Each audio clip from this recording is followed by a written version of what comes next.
Hello, and welcome to the Spooky Chris podcast. My name is Chris Ringler, the aforementioned Spooky Chris. I welcome you today. I'm excited to present a conversation with author Michal Bardavid in regards to her new book, Becoming a Peacock, Strut Your Way into Self-Love. It is recently released. It's available on Amazon. It's a really marvelous book that you'll find out a little bit more about. Michal is an author, a journalist, and a dance therapist, among many, many other things. She's a fascinating woman. And I really invite you to listen along. And I think it's a great conversation. Here we go. How are you today? I'm good. How are you? I am well. I am very well. I appreciate you joining me. I'm excited to talk about your book, but I wanted to jump into you have this fascinating career path you've been on. You have an amazing life, and I wanted to get into that a little bit if we could.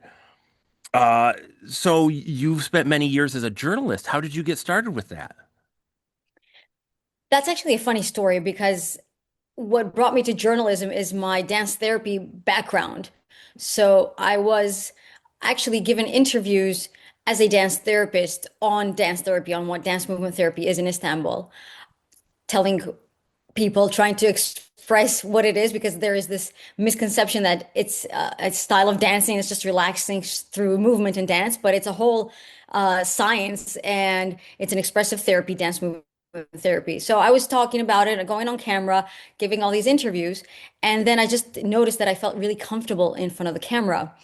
And at that time, I was actually trying to set up a dance therapy studio, but that actually failed. And I talk about that in my book, how that failed. And um, as that happened, one network in Istanbul was trying to do something very new. They were broadcasting in Turkish, English, Russian, and they wanted to add Hebrew.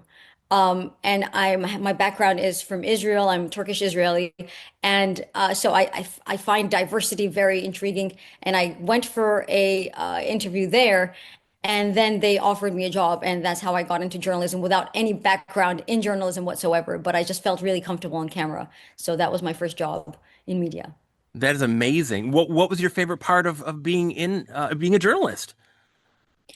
Well, I love connecting with people. I've always loved to connect with people, and that is just another way to do it. So therapy is one way. My dance movement therapy is connecting with people, trying to help people find themselves, love themselves. But media and journalism gives another way to connect with people, listen to their stories, hear about what they have been through, help them tell their story, which is also a healing in one way. So I love interviewing people, and that is really just the best part of it for me. That's amazing. Did any of your journalism experience inform the writing of Becoming a Peacock? Well, yes, I think all of it kind of came together for me with dance therapy, my background in psychology, and then also the experiences that I had in journalism as well, because I've learned so much, not just through the teachings, but also through the people that I've come together with and what they've also taught me, and the experiences not only I had in my personal life, in my relationships, has taught me a lot as a person to grow and understand what our emotions and what self-love is, but also the people that I've met in my career as a journalist as well have been helping me grow and helping me understand human emotion a lot, as I also witness what they go through. So that has helped me write my book as well. That's amazing. And like I say, and that's one of the great things about reading your book is you just have this fascinating life story, and it's really it's great, and I'll get into that. But like it's great that you were able to really pull back the curtains on that and reveal a lot of your who you are, your life, and use it in a way to inform what you're trying to do with the book. That's I mean, it's really great. So I assume Thank through you. your journalism is how you got involved in producing these documentaries. Another one of the awesome things you've been involved with. How did is that how that came to be? Yeah, so it's actually I've been producing some short human interest documentaries for the same network that I was working as a journalist, that I still am as a freelance journalist for CGTN. But So it just presented itself as an opportunity. And I love doing human interest documentaries because you get to dive deeper into the stories with people. So when you do, news stories, you just get to talk to them for a short period of time. You see them one time. You don't get to spend so much time with the people that you interview for news. But when it comes to human interest short documentaries, you really get to spend a couple of days with the people that you interview. You get to know their stories. You get to share some moments with them. You get to share, dinners with them. You get to share their story and what they do with them. For example, in Myanmar, there were two stories that we did there, and one of them was about a woman who had created a center for women and helping them come to understanding, helping them become more empowered, helping them understand health education, sex education, and all these really important just things that young women need to be taught that they aren't, and especially in countries like Myanmar, where it's very difficult to really put female empowerment at the forefront. And this woman, Hatar, was doing this, and I got to spend time with her and with the young woman at the center. And there was actually one instance, for example, one of the reasons that I loved filming documentaries, there was one day where I had to film these young women who were taking self-defense classes, and the teacher didn't show up. And I was taking kickbox classes in Istanbul during that time, just before I was filming it. So when the teacher didn't show up and the cameraman needed these high power shots where these women were kicking and showing how powerful they were and just coming into their strength. So I stepped in as the teacher instead, and I was like kicking and just punching. It was like we all together shouting, yes, yes, and just that moment to experience, like it was a shared experience to film that moment with them. And I get so many opportunities when I'm doing short documentaries to really dive into kind of get a taste of that experience with them in a way. It's just really, really nice and powerful for me. That's amazing. And it really, and it kind of spins into what I was going to get into next is, are a dance therapist and you have this long background in dance and how, is that something like that passion started when you were, I assume, very young? Yes, I mean, for me, dancing began really young. 5 years old, I was doing my first ballet classes, and then I try to do whatever I can find, like modern dance, salsa, tango, whatever. I tried a lot. But for me, the idea was that I always felt that I could connect with people when I was dancing. It wasn't just about moving and feeling good in my body, which is, of course, a very beautiful part of it. But when I found out that there was a whole, science called dance movement therapy, that everything just clicked for me, because I always felt I could express myself, but not just about, expressing kind of performing in terms of dance and being thinking about beauty. Instead, I was feeling that I could express my emotions through movement, and that was very important for me. But the second part, which is just as important, is that you feel like you can connect with people in dance movement therapy. And I have always felt like I can connect with people when I'm dancing with them without the need for any words. So that always felt very natural for me. So dance became dance movement therapy, and that just evolved into other things in my life as well. Now, is do you feel like that's the most kind of pure way you express yourself, or you kind of have a whole kind of toolkit of ways to do that now through all of the things you've been involved in? But is dance kind of the most pure way to express yourself? I think so, yes. Movement for me has is just the main part.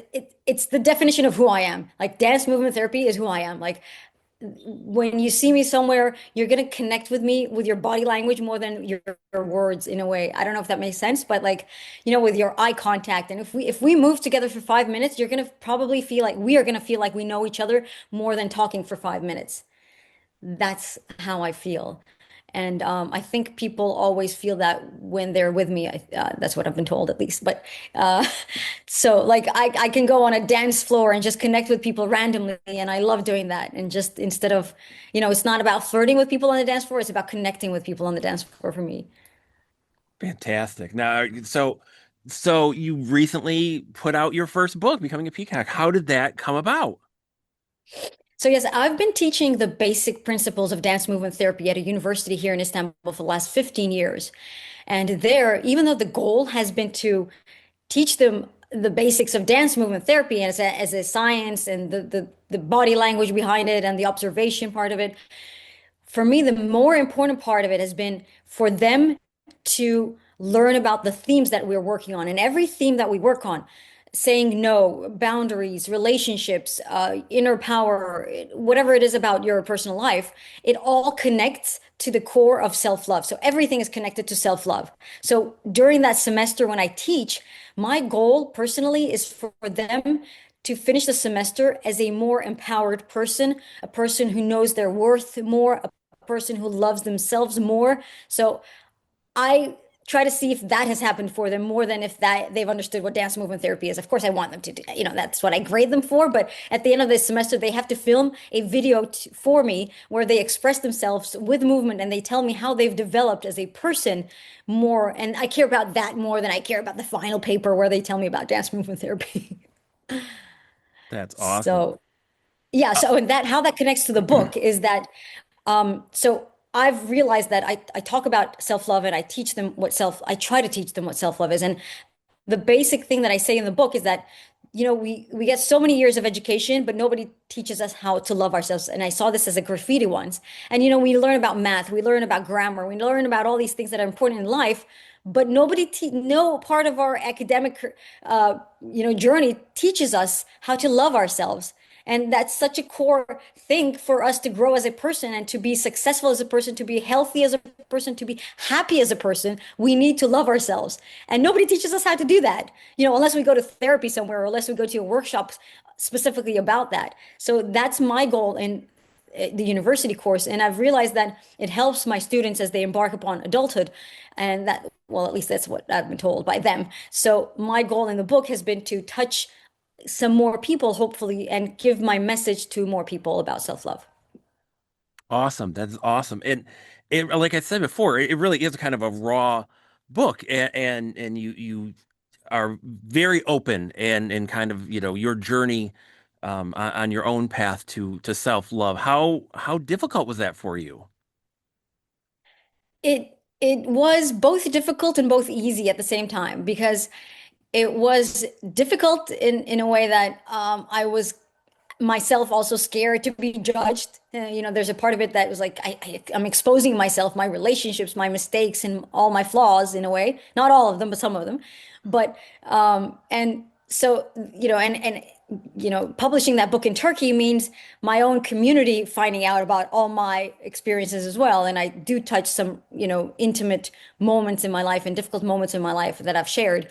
So that was difficult in the beginning, but the easy part was that I've also been sharing myself openly in my classes over the last 15 years. And in my classes, my students have always told me that they felt they can open up more easily because I was opening myself up to them. It gave them the opportunity to feel that they can relate with me. It felt that they could trust me. It felt like they could that they were not alone in the experiences that they're having. So I thought, if this is how my students feel, then I want my reader to feel that way too. I want my reader to connect with me. I want my reader to know that they can trust me, that I've been there. It's not like me teaching and trying to be above anybody else, which I'm not, and trying to be giving them a lesson. It's like, hey, you know what? I've been through this.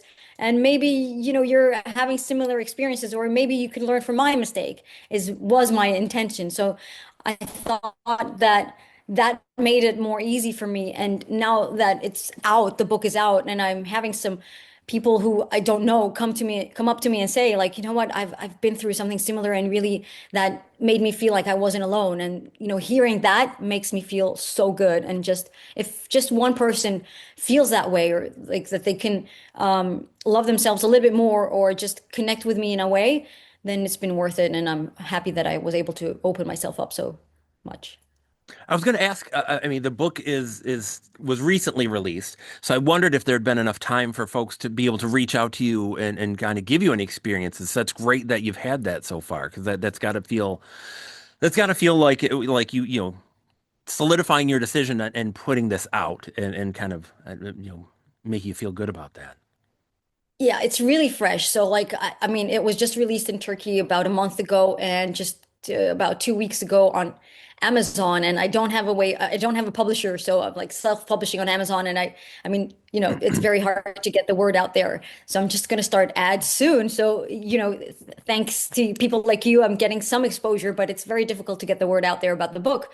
But I've had some people read it because I've been handing out the book to my friends, and so friends of friends are reading it. People in Turkey have started to read that I don't know, and I've been receiving and some book reviewers are also giving me some feedback that I've sent the book in advance to. So I did get the opportunity to get like 5, 10 messages from, just strangers basically that they've been touched. Or, for example, one that really touched me was actually from someone that I do know, but she told me how much it affected her because she wanted her daughter to read it. And that, I mean that's like the ultimate message that you can tell me if it makes you feel like it's a lesson for your daughter, that's like the best thing for me right now. So yeah, I have been feeling good about that so far.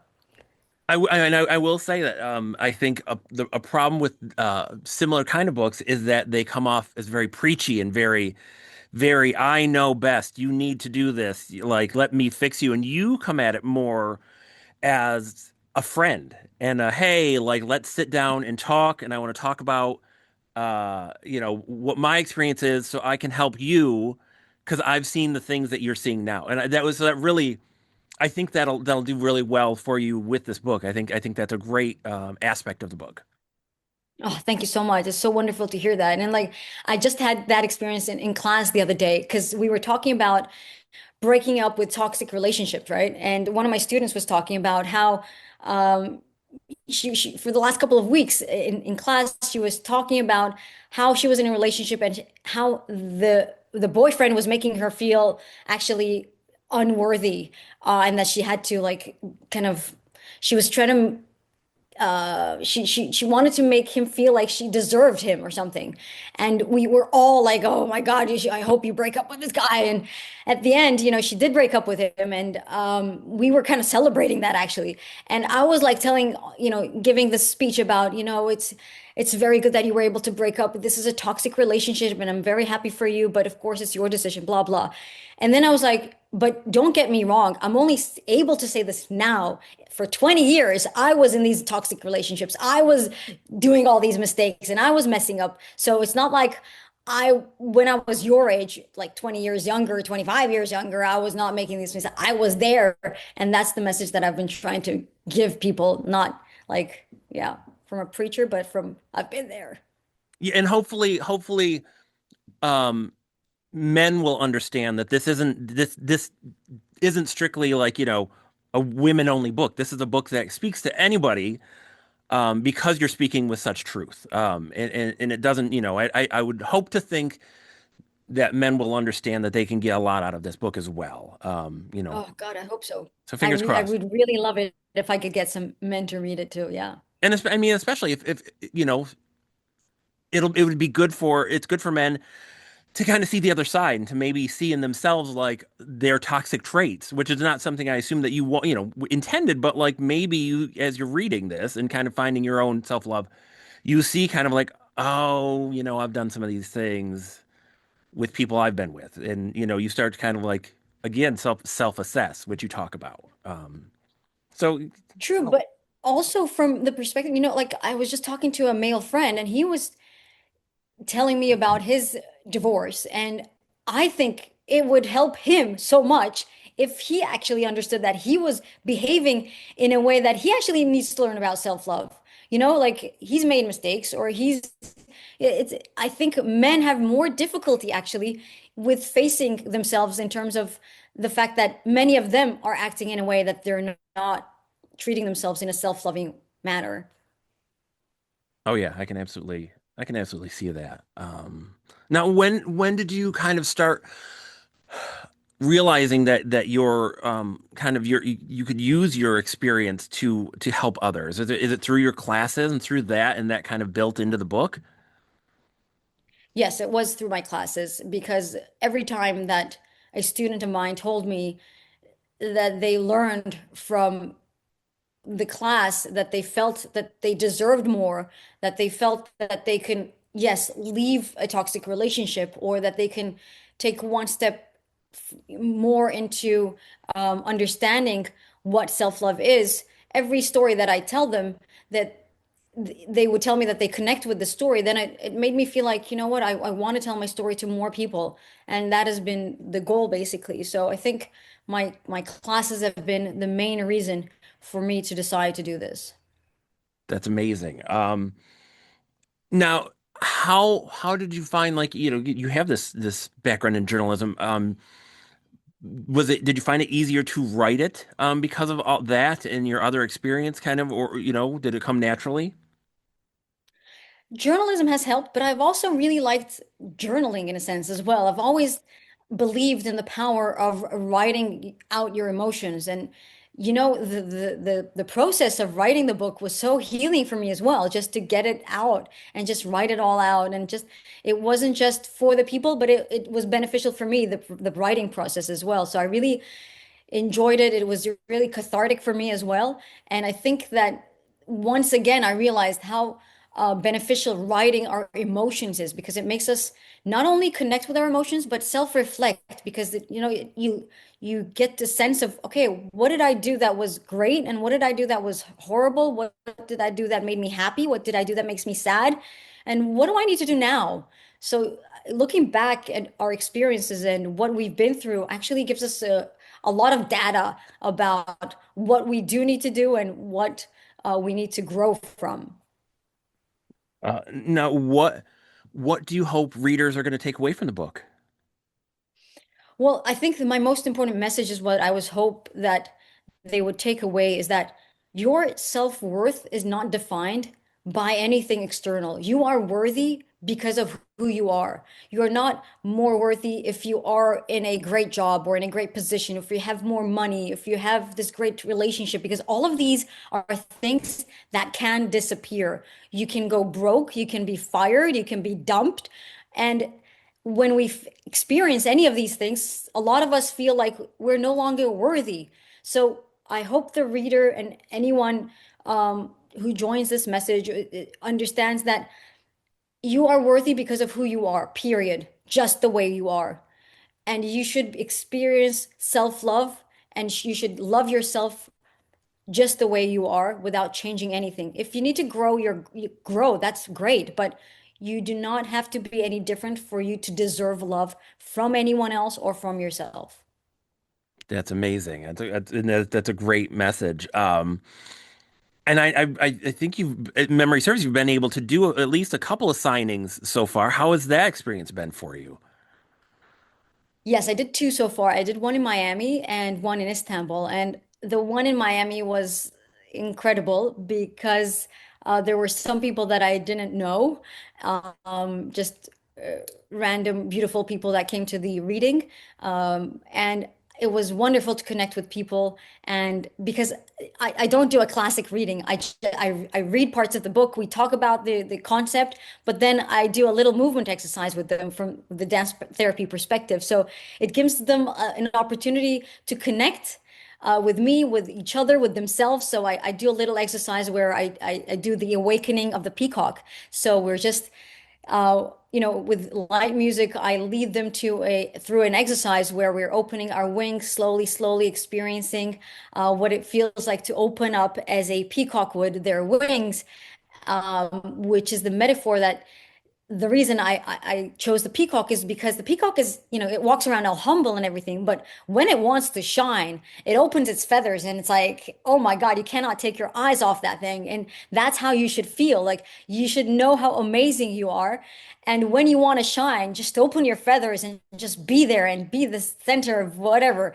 And that's how I want people to feel. And so we do a little bit of a dance exercise there in the movement experience during the reading. So it's a little different from, I guess, classic book readings. And I did that in Miami and everybody participated and it was beautiful. And I did the same thing in Istanbul, but the one in Istanbul was mostly for my friends, families, and friends of friends. So 80 people there, all of us together. It was basically like the crowd I would see in my wedding. So it was such an amazing energy that there was so much love in the air. And at the end, they lifted me up in the air because they just wanted, just to express that love for me. And it was an unforgettable night for me. So yeah. That is amazing. That is awesome. So are you working on any other projects? Do you have another book in you, do you think? So I have a couple of things that I want to do in the future. It will take me some time, but one thing I want to do in the future, I have a 5-year-old daughter, but when I believe, if I one day believe that I get parenting as much as I get self-love in a way right now, I mean, I'm trying to learn as I experience it. But one day, if I feel like I can, I'm hoping to write Becoming a Peacock Parent. And so it would be how to love yourself, but also show that self-love to your children. And I also want to do a book series for children with the peacock as the main character. So how a self-loving peacock would be in their everyday life.